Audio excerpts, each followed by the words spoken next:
Allah ya karim. Alhamdulillah.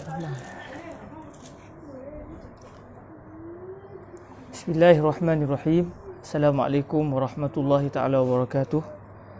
Alhamdulillahi rabbil alamin. Wassalatu wassalamu ala habibina wa sayyidina wa maulana Muhammadinil karim wa ala alihi wa itratihi wa ashabihi ajma'in. Ashhadu an la ilaha illallah wahdahu la syarikalah wa ashhadu anna habibana wa sayyidana wa maulana Muhammadan abdullahi wa rasuluh wa safihu min khalqihi wa habibuh addal amanah wa ballagha risalah wa nasaha al-ummah wa kashafa Allahu bihil ghummah.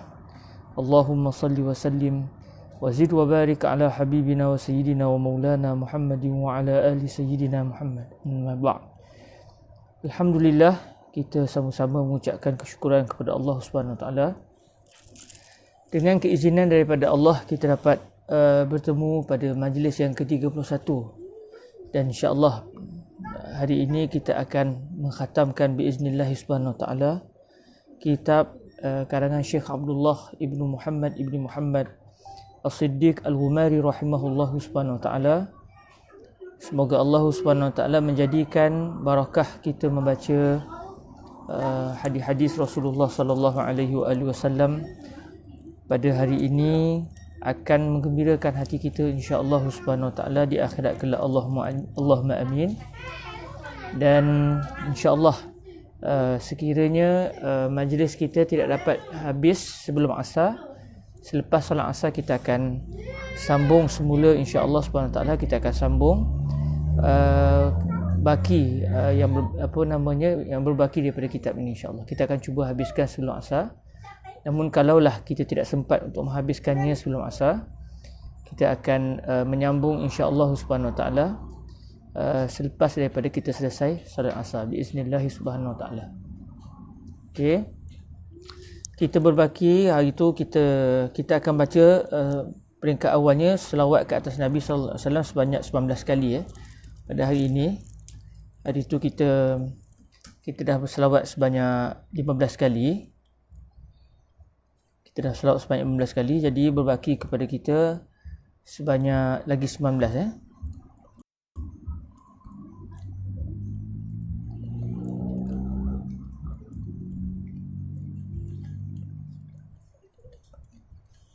Okey, kita dah berselawat sebelum ni sebanyak 15 kali, dan hari ini kita akan berselawat sebanyak 19 kali untuk kita mendapatkan bilangan 34 pada hari ini. Dan subhanallah, di hari inilah kita akan selesai dengan bacaan selawat sebanyak 1000 kali yang telah kita pelajari sebelum ini insya-Allah subhanahu wa taala. Okey, selawat yang kita akan baca sebagaimana kita semua sedia maklum adalah selawat yang telah didatangkan sendiri oleh Syekh Abdullah ibnu Muhammad As-Siddiq Al-Ghumari dalam kitab beliau, kitab An-Nafhatul Ilahiyah fi Salati ala Khairil Bariyah, yang mana kitab ini sebagaimana yang kita semua sedia maklum membicarakan tentang kelebihan berselawat ke atas junjungan mulia Nabi sallallahu alaihi wasallam, dan ianya diambil sempena daripada apa yang telah disampaikan sendiri oleh Rasulullah sallallahu alaihi wasallam kepada Syekh Ali Ad-Darir, Syekh Saleh Ali Ad-Darir. Dan alhamdulillah, cita-cita kita untuk membaca selawat ini sebanyak 1000 kali insya-Allah tercapai pada hari khatam ini biiznillah subhanahu wa taala insya-Allah. Semoga Allah subhanahu wa taala terus-menerus memberikan kepada kita keberkatan, dan semoga majlis ini terus-menerus memberikan semangat kepada kita untuk kita sampai kepada hidayah Allah Subhanahu Wa Taala, dan moga-moga kita diberikan kebaikan yang berterusan dan semoga bersemangatlah kita terus ya untuk kita dapat membaca selawat ke atas Sayyidina Rasulullah sallallahu alaihi wa alihi wasallam. Baik. Sebanyak 19 kali saya nak kira dulu, takut tak silap. Sekejap ya, saya nak kira sebentar.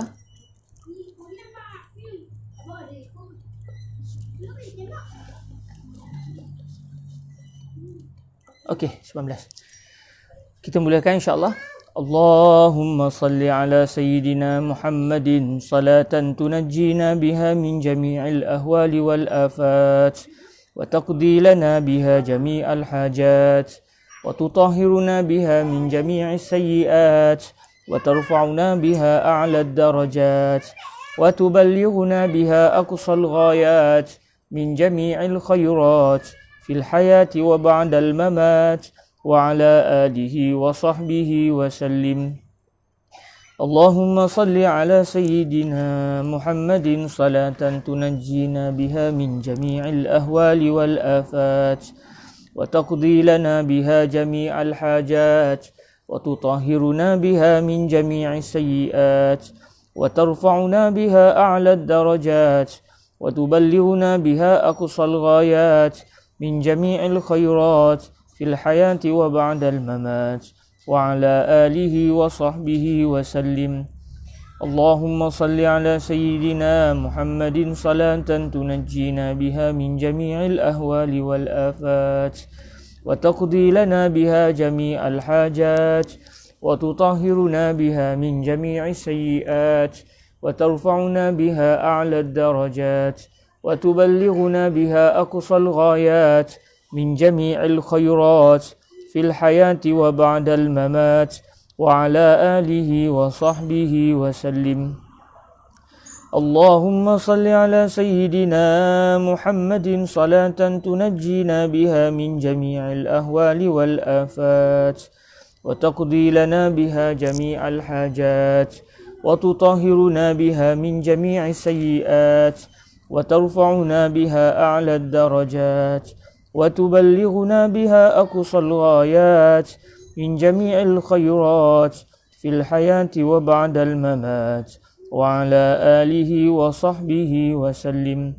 Allahumma salli ala sayyidina Muhammadin salatan tunajjina biha min jami'il ahwali wal afat wa taqdi lana biha jami'al hajat wa tutahhiruna biha min jami'is sayyi'at wa tarfa'una biha a'la ad-darajat wa tuballighuna biha aqsal ghayat min jami'il khairat fil hayati wa ba'dal mamat wa ala alihi wa sahbihi wa sallim. Allahumma salli ala sayyidina Muhammadin salatan tunajjina biha min jami'il ahwali wal afat wa taqdi lana biha jami'al hajat wa tutahhiruna biha min jami'is sayyi'at wa tarfa'una biha a'la ad-darajat wa tuballighuna biha aqsal ghayat min jami'il khairat fil hayati wa ba'dal mamat wa ala alihi wa sahbihi wa sallim. Allahumma salli ala sayyidina Muhammadin salatan tunajjina biha min jami'il ahwali wal afat wa taqdi lana biha jami'al hajat wa tutahhiruna biha min jami'is sayyi'at wa tarfa'una biha a'la ad-darajat wa tuballighuna biha aqsal ghayat min jami'il khairat fil hayati wa ba'dal mamat wa ala alihi wa sahbihi wa sallim. Allahumma salli ala sayyidina Muhammadin salatan tunajjina biha min jami'il ahwali wal afat wa taqdi lana biha jami'al hajat wa tutahhiruna biha min jami'is sayyi'at wa tarfa'una biha a'la ad-darajat wa tuballighuna biha aqsal ghayat min jami'il khairat fil hayati wa ba'dal mamat wa ala alihi wa sahbihi wa sallim. Allahumma salli ala sayyidina Muhammadin salatan tunajjina biha min jami'il ahwali wal afat وتقضي لنا بها جميع الحاجات وتطهرنا بها من جميع السيئات وترفعنا بها أعلى الدرجات وتبلغنا بها أقصى الغايات من جميع الخيرات في الحياة وبعد الممات وعلى آله وصحبه وسلم.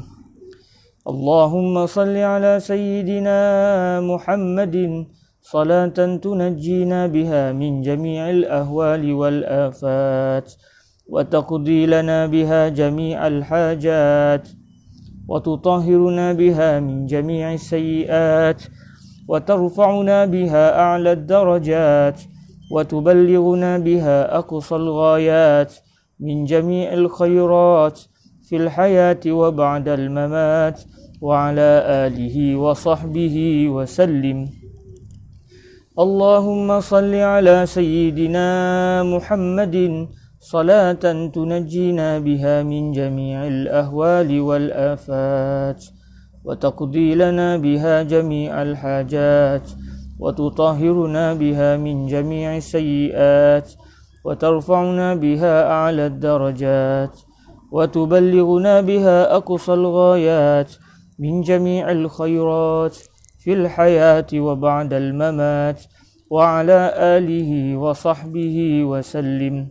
اللهم صل على سيدنا محمد صلاة تنجينا بها من جميع الأهوال والآفات وتقضي لنا بها جميع الحاجات وتطهرنا بها من جميع السيئات وترفعنا بها أعلى الدرجات وتبلغنا بها أقصى الغايات من جميع الخيرات في الحياة وبعد الممات وعلى آله وصحبه وسلم. اللهم صل على سيدنا محمد صلاة تنجينا بها من جميع الأهوال والآفات وتقضي لنا بها جميع الحاجات وتطهرنا بها من جميع السيئات وترفعنا بها أعلى الدرجات وتبلغنا بها أقصى الغايات من جميع الخيرات في الحياة وبعد الممات وعلى آله وصحبه وسلم. اللهم صل على سيدنا محمد صلاة تنجينا بها من جميع الأهوال والآفات وتقضي لنا بها جميع الحاجات وتطهرنا بها من جميع السيئات وترفعنا بها أعلى الدرجات وتبلغنا بها أقصى الغايات من جميع الخيرات في الحياة وبعد الممات وعلى آله وصحبه وسلم. اللهم صل على سيدنا محمد صلاة تنجينا بها من جميع الأهوال والآفات وتقضي لنا بها جميع الحاجات وتطهرنا بها من جميع السيئات وترفعنا بها أعلى الدرجات وتبلغنا بها أقصى الغايات من جميع الخيرات في الحياة وبعد الممات وعلى آله وصحبه وسلم. اللهم صل على سيدنا محمد صلاة تنجينا بها من جميع الأهوال والآفات وتقضي لنا بها جميع الحاجات وتطهرنا بها من جميع السيئات وترفعنا بها أعلى الدرجات وتبلغنا بها أقصى الغايات من جميع الخيرات في الحياة وبعد الممات وعلى آله وصحبه وسلم. اللهم صل على سيدنا محمد صلاة تنجينا بها من جميع الأهوال والآفات وتقضي لنا بها جميع الحاجات وتطهرنا بها من جميع السيئات وترفعنا بها أعلى الدرجات وتبلغنا بها أقصى الغايات من جميع الخيرات في الحياة وبعد الممات وعلى آله وصحبه وسلم. اللهم صل على سيدنا محمد صلاة تنجينا بها من جميع الأهوال والآفات وتقضي لنا بها جميع الحاجات وتطهرنا بها من جميع السيئات وترفعنا بها أعلى الدرجات وتبلغنا بها أقصى الغايات من جميع الخيرات في الحياة وبعد الممات وعلى آله وصحبه وسلم. اللهم صل على سيدنا محمد صلاة تنجينا بها من جميع الأهوال والآفات وتقضي لنا بها جميع الحاجات وتطهرنا بها من جميع السيئات وترفعنا بها أعلى الدرجات وتبلغنا بها أقصى الغايات من جميع الخيرات في الحياة وبعد الممات وعلى آله وصحبه وسلم. والحمد لله رب العالمين. Alhamdulillah. Syukur pada Allah Subhanahu Wa Taala, kita direzekikan oleh Allah dapat berselawat ke atas Nabi sallallahu alaihi wasallam dengan sirah yang telah diajarkan oleh baginda Nabi sallallahu alaihi wasallam, yang kita telah pun mengamalkannya. Dan pada sebentar tadi selesai kita berselawat dengan selawat tersebut dengan jumlah sebanyak 1000 kali. Alhamdulillah, selawat yang telah diajarkan oleh Nabi sallallahu alaihi wasallam kepada Syekh Musa Ad-Darir. Dan alhamdulillah, dengan berkat selawat tersebut, moga-moga Allah Taala mengangkat segala bala yang menimpa diri kita dan memberikan kebaikan kepada kita semua, insya-Allah Subhanahu Wa Taala. Dan kepada sahabat yang belum lagi dapat mencapai sebanyak 1000 kali, saya cadangkan amalkan terus selawat ini agar kita dapat sampai kepada bilangan 1000 kali berselawat dengan selawat ini yang telah diajarkan sendiri dan telah disebut sendiri bilangannya oleh Nabi di dalam mimpi, yang telah dilihat oleh Syekh Musa Ad-Darir dalam mimpinya. Alhamdulillah. Baik, para hadirin yang dirahmati Allah Subhanahu Wa Taala, dalam bahagian komen tu saya ada sertakan link. Di link itu insya-Allah adalah bacaan selawat yang kita akan baca di akhir majlis nanti, insya-Allah. Saya salin balik selawat yang telah didatangkan oleh Syekh Abdullah Al-Ghumari di bahagian akhir kitab, dan kita akan membacanya daripada mula sampai akhir supaya kitab ini dapat kita baca secara bersama-sama, insya-Allah. Jadi bolehlah sementara tu pakat-pakat boleh download untuk mudah kita membaca secara berjemaah selawat yang telah didatangkan oleh Syekh Abdullah Al-Ghumari di akhir kitab ini. Okey. Para hadirin yang dirahmati Allah Subhanahu Wa Taala, kita pergi kepada hadis yang terakhir yang didatangkan oleh Syekh Abdullah Al-Ghumari dalam kitab An-Nafhatul Ilahiyah fi Salati ala Khairil Bariyah sallallahu alaihi wasallam. بإسنادنا المتصل إلى سيدنا الشيخ عبد الله ابن محمد الصديق الغماري رحمه الله سبحانه وتعالى ونفعنا الله بعلومه وعلوم مشايخه وتلامذته وقراء نفحاته وسائر مصنفاته وشراحها اللهم أمين. قال سيدنا الشيخ عبد الله الغماري رحمه الله: الحديث الثالث والأربعون، حديث yang ke-43. عن جابر رضي الله عنه قال: صعد رسول الله صلى الله عليه وآله وسلم المنبر فلما رقي عتبة قال آمين، ثم رقي عتبة أخرى فقال آمين، ثم رقي عتبة ثالثة فقال آمين، ثم قال أتاني جبريل فقال يا محمد من أدرك رمضان فلم يغفر له فأبعده الله، قلت آمين. قال ومن أدرك والديه أو أحدهما فدخل النار فأبعده الله، قلت آمين. فقال ومن ذكرت عنده فلم يصلي عليك فأبعده الله، قل آمين. فقلت آمين. رواه البخاري في الأدب المفرد وهو حديث صحيح بل مشهور. Para hadirin yang dirahmati Allah Subhanahu Wa Taala, hadis yang ke-43 ini bermaksud daripada Sayyidina Jabir radhiyallahu taala anhu. Beliau telah berkata, Rasulullah sallallahu alaihi wasallam telah menaiki mimbar, baginda telah menaiki mimbar baginda untuk menyampaikan khutbah. Apabila baginda sampai kepada anak tangga mimbar yang pertama, baginda telah bersabda amin.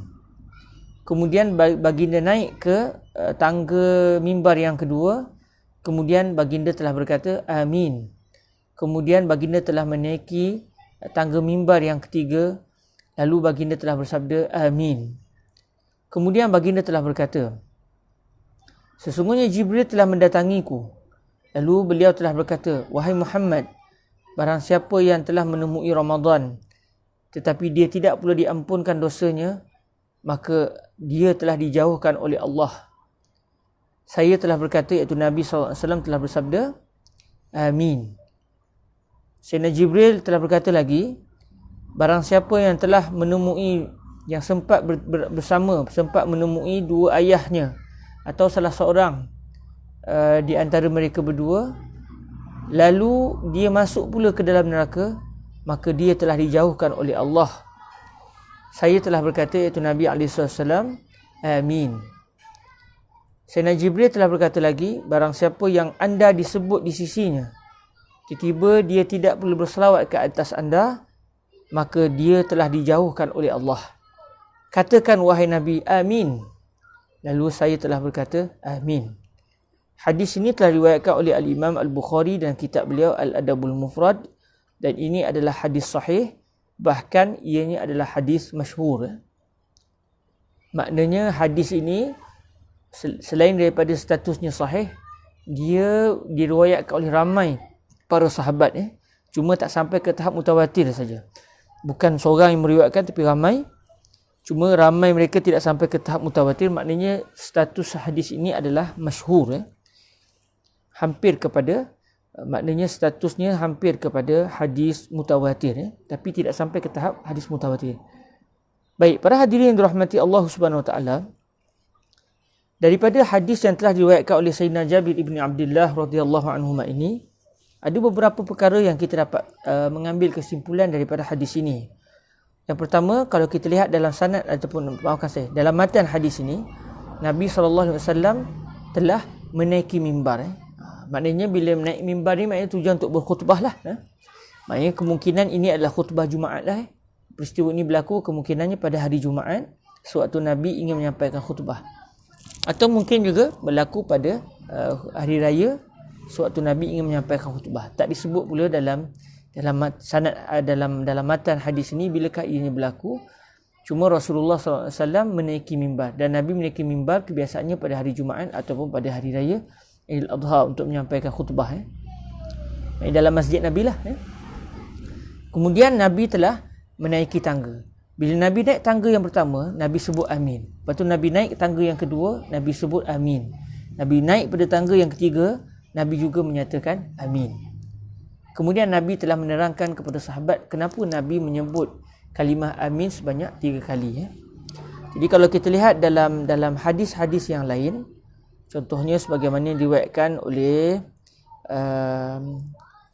dalam kitab Al-Bir Wasilah, karangan Abu Abdullah Al-Marwazi, disebut bahawa selesai berkhutbah baru Nabi terangkan. Maksudnya para sahabat tengok Nabi sewaktu nak naik atas mimbar tu sebut amin 3 kali. Setiap kali Nabi naik atas tangga mimbar, Nabi akan sebut amin. Jadi lepas tu Nabi sambung khutbah, Nabi meneruskan khutbah. Bila selesai khutbah, barulah Nabi menerangkan kepada para sahabat. Maksudnya kalau ikut adatnya, selesai dah khutbah, selesai solat apa semua, Nabi pun menerangkan kepada para sahabat mengapa Nabi menyebut kalimah amin sebanyak 3 kali. Okey. Dan dalam masa yang sama juga, kata Fadilatul Syekh Yusri bin Rushdi Al-Hasani, sewaktu beliau pernah membaca hadis ini kepada kami, kata beliau, ini juga menunjukkan bahawa mimbar Sayyidina Rasulullah sallallahu alaihi wasallam ada 3 anak tangga. Mimbar Nabi ada 3 anak tangga. Anak tangga pertama, nak naik ke mimbar tu, naik tangga pertama, naik tangga kedua, naik tangga ketiga, pijak di tangga ketiga tu barulah tempat duduk. Maknanya bila Nabi duduk, di bawah Nabi ada 3 anak tangga. Sebab sebahagian orang berpendapat anak tangga Nabi ada 2. Tangga pertama, tangga kedua, terus tempat duduk. Okey. Tapi daripada hadis ini tahulah kita bahawa mimbar Nabi ada 3 anak tangga. Tangga pertama, tangga kedua, kemudian tangga ketiga, kemudian Nabi pijak di tangga ketiga, Nabi pun duduk di atas bangku mimbar. Dan kalau kita tengok dalam kisah peristiwa Sayyidina Abu Bakar, apabila Sayyidina Abu Bakar menjadi khalifah, maka Sayyidina Abu Bakar bila berkhutbah, beliau akan berdiri di tangga yang kedua dan duduk di tangga yang ketiga. Sebab beliau tidak mahu duduk di tempat yang mana Nabi pernah duduk. Sebab kalau Nabi pijak tangga ketiga, Nabi duduk di bangku mimbar. Sayyidina Abu Bakar pula, beliau sewaktu berkhutbah naik di tangga yang kedua dan terus duduk di tangga ketiga. Maksudnya tak duduk di bangku mimbar, sebabnya duduk di tangga ketiga. Bila Sayyidina Umar naik sebagai khalifah, Sayyidina Umar naik di tangga yang pertama, naik tangga yang pertama dan duduk di tangga yang kedua, kerana beliau tidak mahu beliau tidak mahu berdiri di tangga yang kedua, kerana beliau akan duduk sama tempat dengan tempat duduknya Sayyidina Abu Bakar As-Siddiq radhiyallahu taala anhu. Jadi di sini pun kita dapat lihat bagaimana subhanallah para sahabat Nabi, selain daripada mereka beradab betul-betul dengan Rasulullah, sesama para sahabat pun mereka sangat beradab. Maksudnya mereka sangat tahu kedudukan Sayyidina Abu Bakar yang sangat tinggi di sisi Allah, sehingga para sahabat begitu menghormati Sayyidina Abu Bakar As-Siddiq radhiyallahu taala anhu wa ardahu. Jadi Syekh Yusri bin Rushdi Al-Hasani pernah menerangkan kepada kami bahawa apabila Nabi naik sampai ke tangga yang ketiga, sebab setiap tangga Nabi naik tu Nabi akan sebut amin, amin, amin. Jadi tahulah kita tangga mimbar Nabi sangat ringkas. Ada tangga pertama, ada tangga kedua, ada tangga ketiga, terus selepas tangga ketiga itu adalah tempat duduk. Kemudian para hadirin dirahmati Allah Subhanahu Wa Taala, dalam hadis ini setiap kali Nabi selesai Nabi berkhutbah, Nabi menerangkan kepada para sahabat, Nabi kata Sayyidina Jibril telah pun datang menemui saya. Sewaktu Nabi naik di atas setiap tangga itu, Sayyidina Jibril menemui Nabi. Sewaktu Nabi naik di tangga itu, Sayyidina Jibril ada ketika itu. Namun para sahabat tidak melihat Sayyidina Jibril. Namun Nabi SAW melihat perkara ghaib. Jadi kita sebagai orang beriman dengan segala kenyataan yang didatangkan oleh Sayyidina Rasulullah SAW. Jadi daripada hadis ni tahulah kita para sahabat kebiasaannya tidak melihat para malaikat, namun kadang-kadang mereka juga melihat para malaikat, sebagaimana yang berlaku dalam kisah hadis Sayyidina Jibril AS. Sewaktu datang seorang pemuda bertanya kepada Nabi apakah dia iman, apakah dia Islam, iman, apakah dia ihsan dan bilakah datangnya hari kiamat. Jadi ketika itu lelaki yang bertanya itu rupa-rupanya dia adalah malaikat Jibril alaihissalam. Jadi para sahabat Sayyidina Umar tengok lelaki tersebut, rupa-rupanya lelaki itu bukan orang, sebaliknya lelaki itu adalah malaikat. Jadi ada para sahabat yang pernah melihat malaikat dalam rupa seorang lelaki, namun dalam hadis ini para sahabat tidak melihat malaikat tersebut, sebaliknya hanya Nabi SAW saja yang melihat. Jadi bila Sayyidina Jibril alaihissalam bila melihat Nabi berada di tangga yang pertama, Sayyidina Jibril terus mengatakan kepada Nabi, man adraka Ramadan falam yughfar lah fa ab'adahu Allah. Barang siapa yang dia telah bertemu dengan bulan Ramadan, tiba-tiba dia tidak diampunkan dosa-dosanya oleh Allah, maka ab'adahu Allah. Kalau ikut terjemahan asalnya, maka dia telah dijauhkan oleh Allah Subhanahu Wa Taala. Namun bila kita tengok kehendak Sayyidina Jibril di sini, sebab dalam riwayat yang lain Sayyidina Jibril minta kepada Nabi, "Qul amin." Kata Sayyidina Jibril kepada Rasulullah, "Wahai Nabi, sebut amin." Maknanya ab'adahullah tu maksudnya moga-moga Allah menjauhkan dia. Jadi bukan Sayyidina Jibril nak beritahu itu yang berlaku. Sebenarnya Sayyidina Jibril memohon kepada Nabi SAW untuk mengaminkan doa tersebut. Kata beliau, kata Sayyidina Jibril kepada Nabi, orang yang tidak bertemu dengan bulan Ramadan, kemudian orang yang bertemu dengan bulan Ramadan, tiba-tiba dia tidak diampunkan dosanya oleh Allah, maka moga-moga dia dijauhkan oleh Allah Subhanahu Wa Taala daripada rahmat Allah. Maksudnya rugi, orang ni sangat rugi. Dia datang bulan Ramadan, sepatutnya dosanya diampunkan, tapi dia tak diampunkan dosanya oleh Allah, maka dia sangat-sangat jauh pada Allah Taala. Maka marilah kita mendoakan supaya orang ini dijauhkan oleh Allah Subhanahu Wa Taala. Lalu Sayyidina Jibril kata kepada Nabi, "Qul amin." Wahai Nabi, sebut amin. Lalu barulah Nabi menyatakan amin. Jadi di sini kita juga dapat belajar betapa doa Nabi itu sangat mustajab, sehingga Sayyidina Jibril alaihissalam meminta supaya Nabi mengaminkan doa Sayyidina Jibril. Dan Sayyidina Jibril bila menyuruh Nabi SAW dengan satu perkara, tahulah kita bahawa itulah sebenarnya kehendak Allah Azza wa Jal. Itu yang diinginkan oleh Allah, kerana Sayyidina Jibril tidak akan menyuruh Nabi melakukan apa saja yang tidak diperintahkan oleh Allah Subhanahu wa Ta'ala. Jadi tahulah kita memang Allah Ta'ala ingin menyatakan kepada kita, orang yang bertemu Ramadan tapi tidak diampunkan dosa, dia memang sangat-sangat rugi. Lalu Nabi pun nyebut amin. Bila Nabi selesai di tangga yang pertama dan dah sebut amin, Nabi pun naik di tangga yang kedua. Sayyidina Jibril sebut pula kepada Nabi. Sayyidina Jibril kata kepada Nabi SAW, pada tangga yang kedua, barang siapa yang dia sempat bertemu dengan dua ibu bapanya, dia sempat bertemu ayahnya, sempat bertemu ibunya, atau dia sempat dengan salah seorang di antara mereka berdua, maknanya mungkin masa dia lahir-lahir tu dia hanya sempat dengan ayah dia atau sempat dengan ibunya, memang salah seorang, atau dia memang sempat dengan kedua-duanya sekali, memang dia sempat besar, dia sempat jadi orang besar, jadi orang yang muda, orang remaja, dan ibu ayahnya masih ada, atau salah seorangnya masih ada, tiba-tiba tidak pula dosanya diampunkan oleh Allah, maka orang ini moga-moga Allah menjauhkan dia daripada rahmat Allah. Maknanya dia ni sangat teruk. Macam mana ibu dan ayah dia ada, tiba-tiba dosanya tak diampunkan oleh Allah. Sedangkan ibu bapa itu merupakan pintu kepada keampunan Allah Subhanahu Wa Taala. Dengan kita berbuat baik kepada ibu bapa, Allah Taala akan mengampunkan dosa kita. Allahumma amin. Tiba-tiba ada orang tu dia sempat jumpa mak ayah dia ataupun salah seorang, tiba-tiba tidak pula diampunkan dosanya. Maka orang ini hendaklah dia dijauhkan daripada Allah. Lalu Sayyidina Jibril minta sekali lagi Nabi untuk melafazkan kalimah amin supaya doa Sayyidina Jibril diaminkan oleh Sayyidina Rasulullah sallallahu alaihi wasallam. Lalu Nabi pun menyatakan amin. Selesai Nabi mengucapkan amin, Nabi pun naik ke tangga yang ketiga untuk menaiki mimbar sebab Nabi nak berkhutbah. Sebab tu Nabi berada di tangga yang ketiga. Sayyidina Jibril sebut pada Nabi, "Wa man zukirta indah falam yusalli alaik fa ab'adahu Allah. Qul amin." Faqultu amin. Bila Nabi sampai di tangga yang ketiga, tangga mimbar yang ketiga, Sayyidina Jibril sebut pada Nabi, barang siapa yang anda disebut di sisinya, tiba-tiba dia tidak pula berselawat kepada anda, fa ab'adahu Allah, maka moga-moga Allah menjauhkan dia. Jauhkan daripada apa? Tak tahu. Mungkin jauh daripada rahmat Allah, mungkin jauh daripada keampunan Allah, mungkin jauh daripada mendapat pahala yang besar. Hanya Allah Ta'ala sajalah yang tahu apa yang dimaksudkan oleh Sayyidina Jibril. Namun kenyataan ini sangat-sangat menggerunkan kita. Tidak jauh daripada apa? Jauh daripada kasih sayang Allah, wali'azubillah. Jauh daripada apa? Hanya Allah saja yang tahu. Hadis ini nak minta kita supaya mengelak daripada menjadi orang yang menerima doa dari doa Sayyidina Jibril yang membawa kepada kebinasaan kita.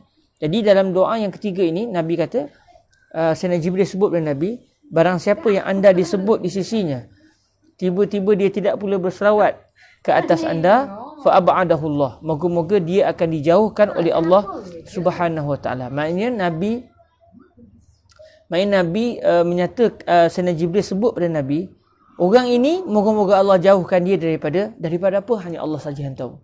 Itu pun dah menggerunkan kita, sebab kita tak tahu jauh daripada apa. Dan Nabi pun sebut amin. Hadis ini kata Syekh Abdullah Al-Ghumari, hadis ini statusnya sahih, bahkan dia adalah hadis yang berstatus masyhur. Dari segi bilangan para sahabat yang meriwayatkannya, dia adalah hadis yang sangat dekat dengan hadis mutawatir. Jadi para hadirin yang dirahmati Allah, hadis yang terakhir ini Syekh Abdullah Al-Ghumari tutup kitabnya untuk menyatakan kepada kita bahawa rugi sangat orang yang sudah direzekikan oleh Allah. Mari kita kata rezeki terpijak lah kalau bahasa orang Melayu kita. Direzekikan oleh Allah dengan rezeki yang tidak semena-mena. Tiba-tiba orang sebut nama Nabi SAW di sisinya, tiba-tiba dia jadi macam tunggul kayu. Dengar orang sebut nama Nabi, senyap saja. Maka dia adalah orang yang sangat-sangat rugi kerana sudah direzekikan Allah peluang untuk dapat berselawat kepada Nabi, tidak pula dia berselawat, maka dia telah terkena doa Sayyidina Jibril AS yang diaminkan oleh Nabi SAW. Maka dengan hadis ini, sayugialah ke atas kita untuk bila dengar saja nama Nabi, biar hati kita tu jangan jadi tunggul kayu. Sebut je Nabi, kita tergerak hati kita untuk berselawat kepada Nabi. Bahkan tunggul kayu pun cinta pada Nabi SAW, sebagaimana yang kita semua sedia maklum apa yang berlaku ke atas batang kurma yang dulu pernah menjadi sandaran Nabi dalam masjid.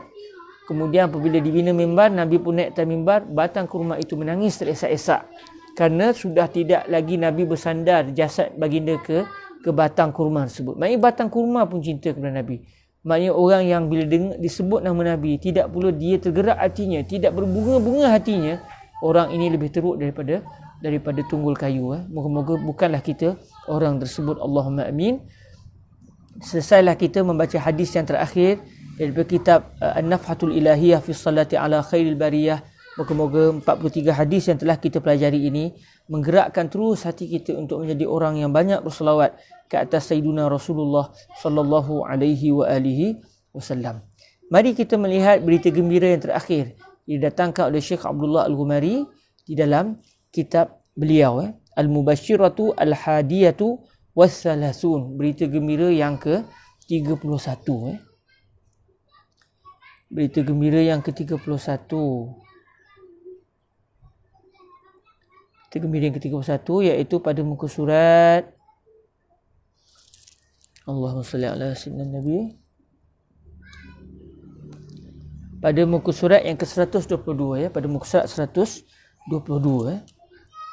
Baik, kita lihat apa yang didatangkan oleh Syekh Abdullah Al-Ghumari yang merupakan berita gembira terakhir yang didatangkan oleh beliau untuk menutup kitab ini.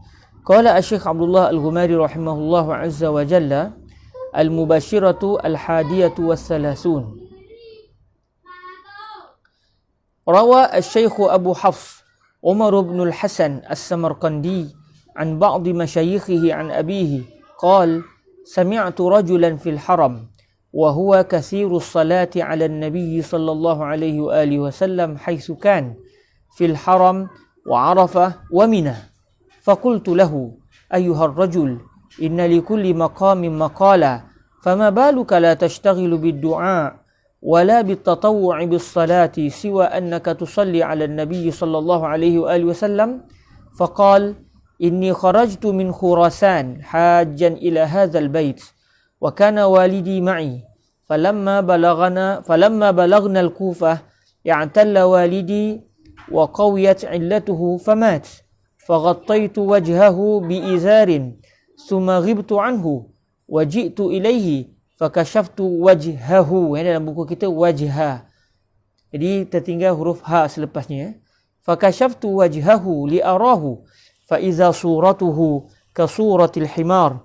Fahina ra'aitu zalik azuma indi wa hazintu huznan shadida wa qultu fi nafsi kaifa uzhira linnasi hadha alhal alladhi sara ilayhi walidi wa qa'adtu 'indahu mahmuma فأخذتني سنة من النوم فرأيت في منامي كأن رجلا دخل علينا وجاء إلى والدي وكشف عن وجهه فنظر إليه ثم غطاه ثم قال لي ما هذا الحزن العظيم الذي أنت فيه. فقلت وكيف لا أغتم وقد صار والدي بهذه المحنة. فقال أبشر إن الله عز وجل قد أزال عن والدك هذه المحنة. ثم كشف الغطاء عن وجهه فإذا هو كالقمر الطالع. فقلت للرجل بالله من أنت؟ فقد كان قدومك مباركا.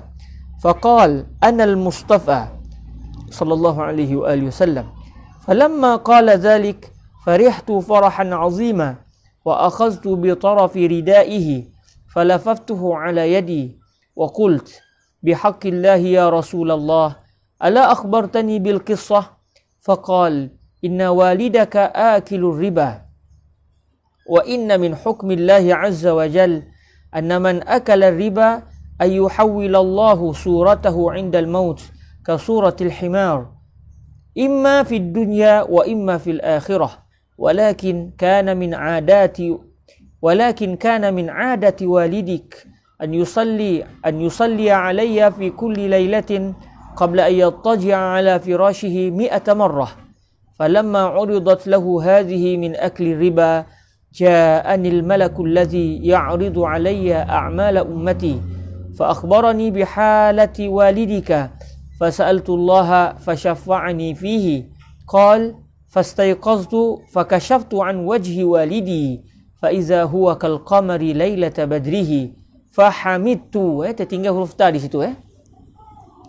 Fahamidtullaha wa syakartuhu wa jahaztuhu wa dafantuhu wa jalastu inda qabrihi sa'atan fabainama ana bainan naimi wal yaqzan idza bihatifin yaqulu li ata'rifu hadhihi al-inayata allati haffat walidaka ma kana sababuha qultu la qal kana sababuha as-salata ala Rasulillah sallallahu alaihi wa alihi wasallam.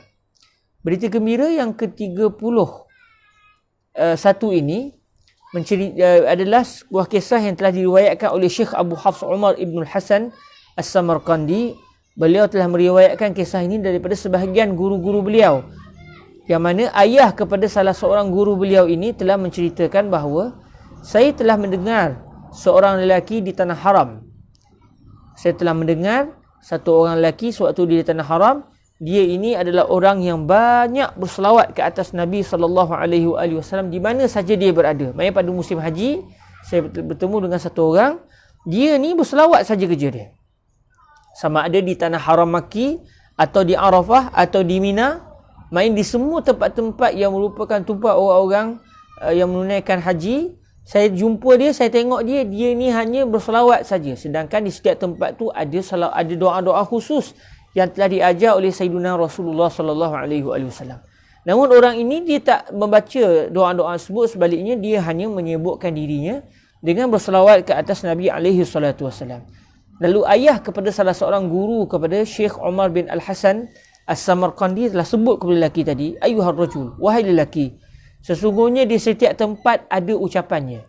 Maknanya kalau kita sedang tawaf pertama ada doa dia. Tawaf kedua ada doa dia. Depan makam Sayyidina Ibrahim AS ada doanya. Sewaktu kita melontar ada doanya. Sewaktu sa'i ada doanya. Setiap tempat ada doanya. Maka apa kena dengan kamu tidak pula menyebutkan dirimu dengan berdoa, tidak pula menyebutkan diri kamu dengan sembahyang sunat? Sebaliknya saya tengok kamu hanya berselawat ke atas Nabi sallallahu alaihi wasallam. Lalu lelaki tadi sebut kepada salah seorang ayah kepada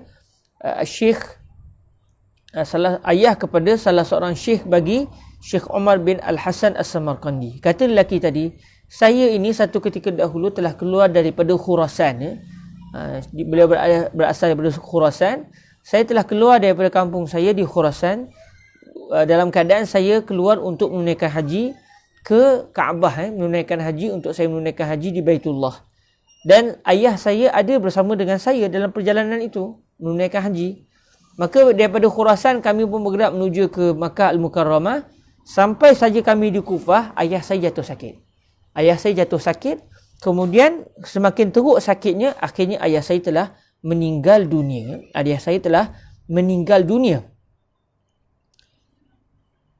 Lalu saya pun telah menutup wajah ayah saya dengan kain. Jadi lepas ayahnya meninggal dunia, macamlah kita semua sedia maklum, sunatlah bila orang tu dah meninggal dunia kita tutup wajah jenazah tadi.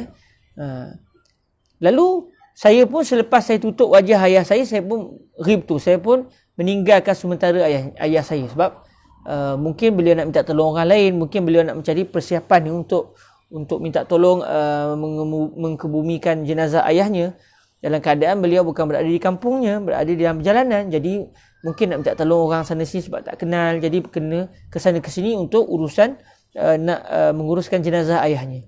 Kemudian selesai, beliau pun datang semula menemui ayahnya. Lalu katanya lelaki tadi, saya pun membuka kain yang menutup wajah ayah saya untuk saya menatap wajah ayah saya sekali lagi. Tiba-tiba kali ini wajah ayah saya seperti wajah seekor keldai. Muka ayah saya bertukar menjadi muka seakan-akan seekor keldai. Jadi apabila saya tengok wajah ayah saya begitu, jadi susah hatilah saya dan sedih sangat saya dengan kesedihan yang bersangatan. Saya sebut dalam hati saya, bagaimanalah keadaan ini akan diketahui oleh orang ramai. Macam mana kalau orang semua pakat tahu macam mana rupa ayah saya, sekejap lagi orang nak uruskan jenazah ni. Orang nak datang apa semua. Macam manalah kalau orang dapat tengok wajah ayah saya sekarang dan apa awak akan cakap. Jadi beliau sangat susah hati sebab ayahnya dalam keadaan begitu. Lalu kata lelaki tadi, saya pun duduk di sisi jenazah ayah saya dalam keadaan sangat sedih. Tiba-tiba saya dihinggapi rasa mengantuk. Lalu saya pun tertidur. Tengah-tengah sedih begitu, Allah Ta'ala campakkan rasa mengantuk. Lalu beliau pun tertidur. Lalu beliau telah melihat dalam mimpi beliau, seakan-akan ada seorang lelaki telah datang menemui mereka. Kata beliau, saya telah melihat dalam mimpi saya, seakan-akan ada seorang lelaki telah masuk menemui kami. Lalu lelaki tadi pun terus pergi ke jenazah ayah saya dan dia telah membuka kain penutup wajah ayah saya. Kemudian lelaki ini telah melihat wajah ayah saya, kemudian dia telah menutupnya kembali. Kemudian lelaki itu telah berkata kepada saya, apakah kesedihan yang bersangatan yang saya lihat kamu sedang menghadapinya? Maksudnya, kenapa saya lihat kamu dalam keadaan sangat sedih? Lalu kata lelaki tadi kepada lelaki yang tak dikenali tadi dalam mimpinya, bagaimana saya tidak sedih sedangkan ayah saya telah ditimpa dengan ujian ini, iaitu Allah menukar wajah ayah saya seperti wajah seekor keledai.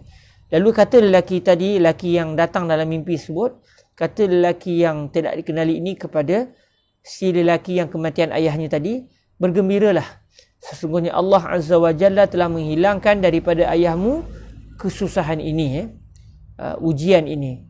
Kemudian lelaki yang asing tadi, yang tak diketahui tadi, telah membuka sekali lagi penutup wajah jenazah ayah lelaki tersebut.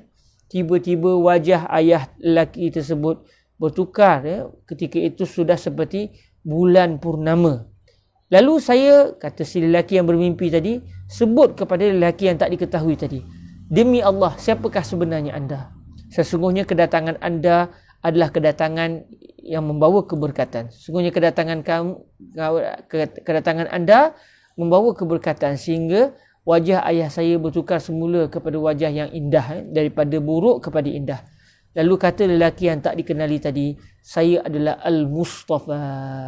Itu saya adalah Rasulullah sallallahu alaihi wasallam. Al-Mustafa merupakan salah satu nama Sayyiduna Rasulullah sallallahu alaihi wasallam. Jadi saya adalah Al-Mustafa, kata lelaki yang tak dikenali tadi. Maka apabila beliau mendengar, si lelaki yang bermimpi tadi, dalam mimpinya bila dengar saja rupa-rupanya lelaki yang datang membantu beliau rupa-rupanya adalah Rasulullah sallallahu alaihi wasallam. Jadi kata lelaki itu, saya pun suka bersangatan dan saya telah mengambil hujung kain rida, kain selendang Sayyidina Rasulullah, dan saya telah membelitkan hujung kain itu di tangan saya. Maknanya beliau ambil Rasulullah macam dalam mimpi itu pakai selendang, ada macam pakai syal begitu, pakai rida.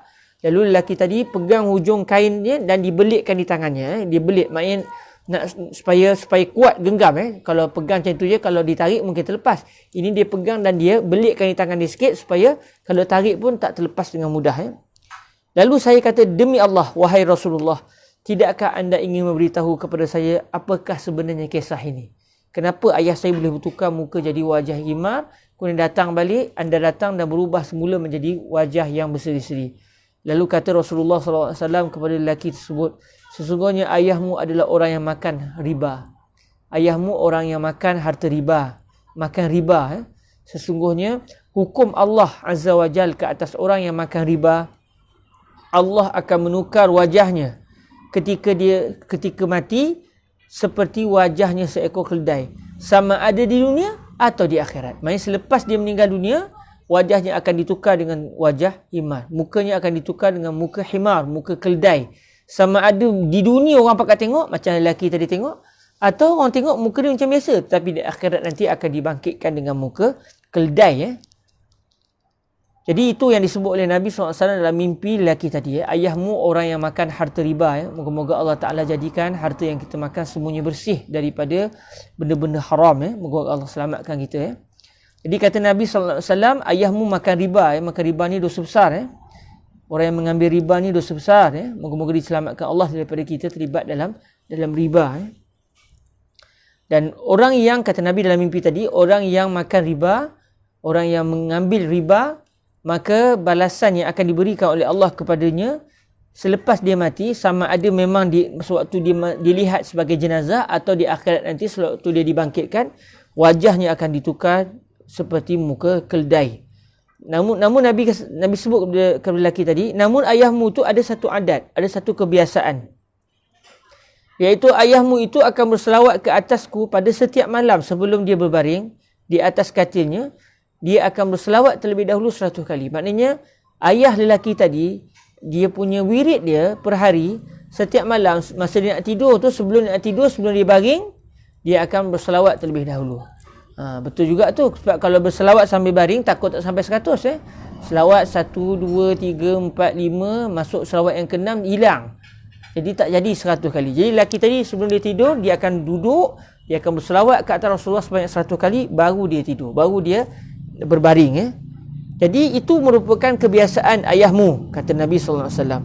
Maka apabila dia diuji dengan ujian ini, disebabkan dia makan riba, wajah dia ditukar kepada muka keldai, maka malaikat yang sentiasa memberitahu kepada saya apakah yang dilakukan oleh umat-umat saya, malaikat itu datang menemui saya dan memberitahu saya apa yang berlaku kepada ayahmu. Memang semua amalan kita, sama ada baik ataupun buruk, akan diberitahu oleh malaikat khusus kepada Sayyidina Rasulullah sallallahu alaihi wasallam. Sebab tu kita kena malu kalau kita buat jahat, semuanya diketahui oleh Nabi sallallahu alaihi wasallam. Dan apabila seseorang yang melakukan kebaikan, malaikat tadi akan sebut, ya Rasulullah, umatmu yang nama fulan bin fulan buat kebaikan bagian.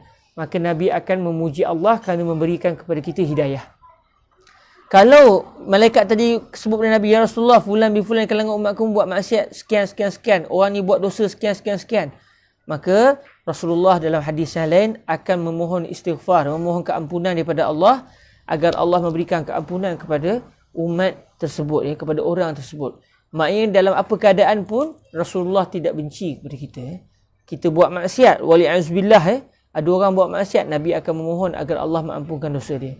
Dia buat kebaikan, Nabi bersyukur kepada Allah kerana Allah memberikan kebaikan dengan memberikan hidayah kepada hamba-hambanya. Jadi, walau bagaimana sekalipun Nabi sayang kepada kita, dari sudut yang lain kita kena malu kepada Rasulullah sallallahu alaihi wasallam. Jangan sampai kita melakukan maksiat sehingga Nabi malu. Nama kita sering disebut dan Nabi pun tahu kita kaki maksiat. Minta diselamatkan Allah Subhanahu Wa Taala.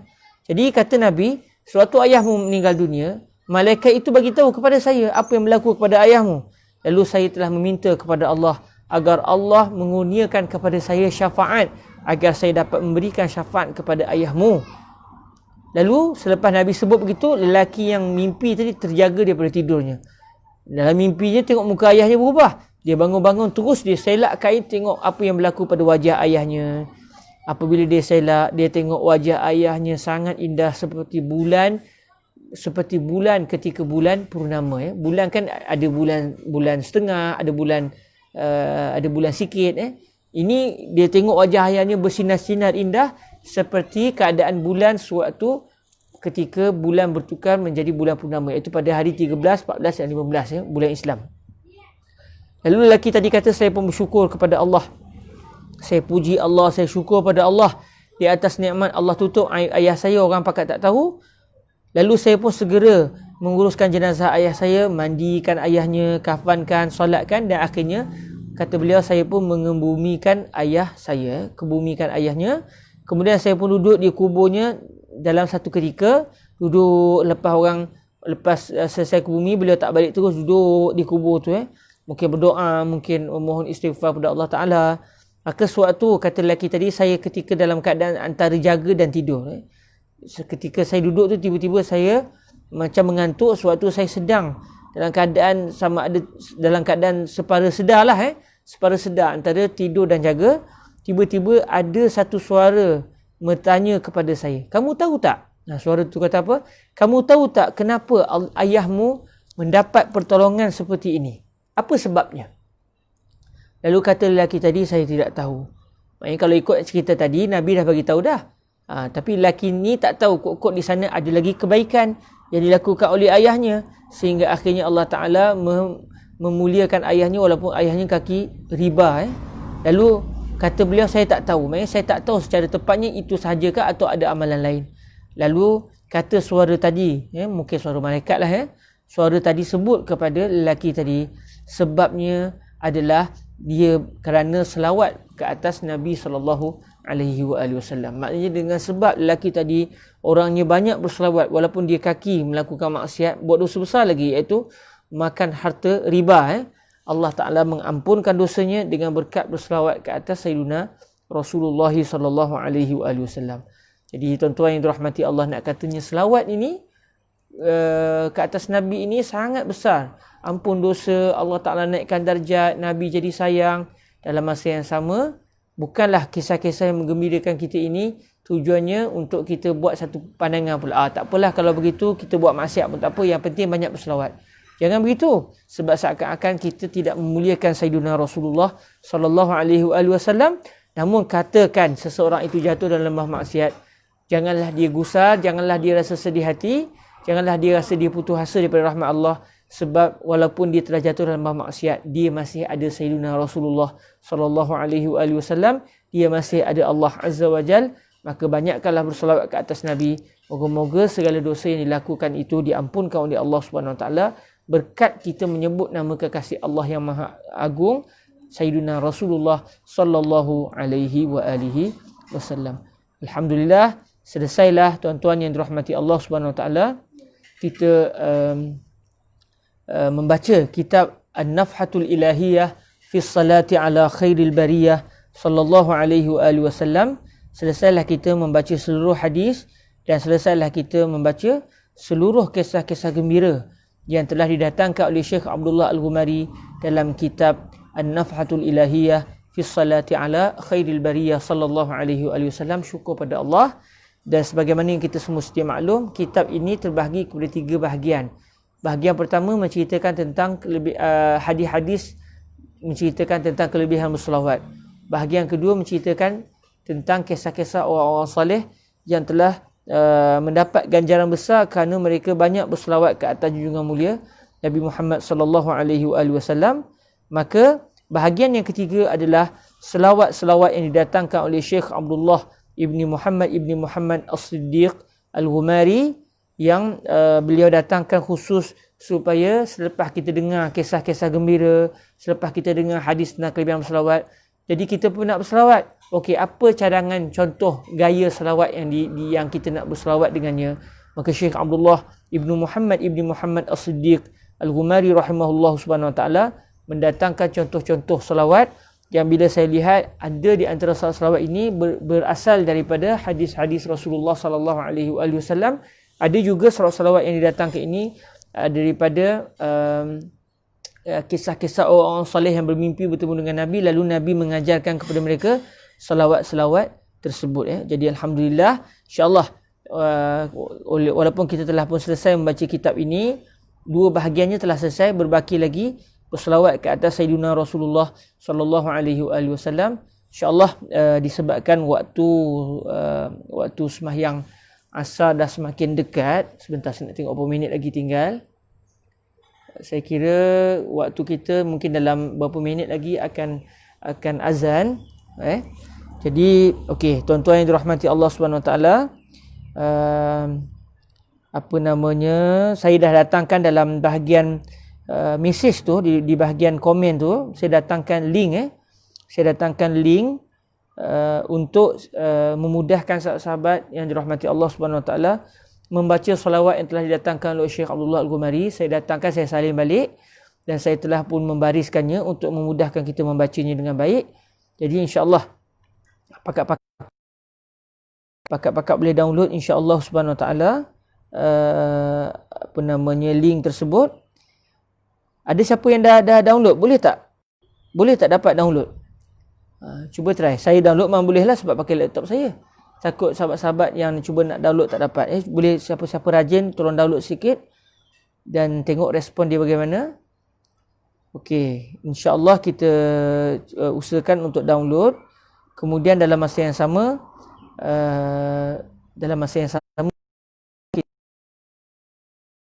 untuk sesi kali pertama ni, sebab dah dekat asar, kita berhenti dulu untuk siap-siap bersolat asar. Selepas asar sekitar pukul 4.30 kita akan menyambung majlis kita dengan kita membaca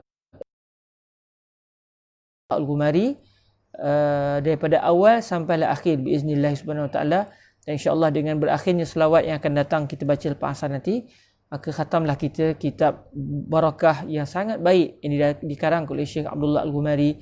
Kitab menceritakan tentang kelebihan berselawat ke atas junjungan mulia Nabi sallallahu alaihi wasallam.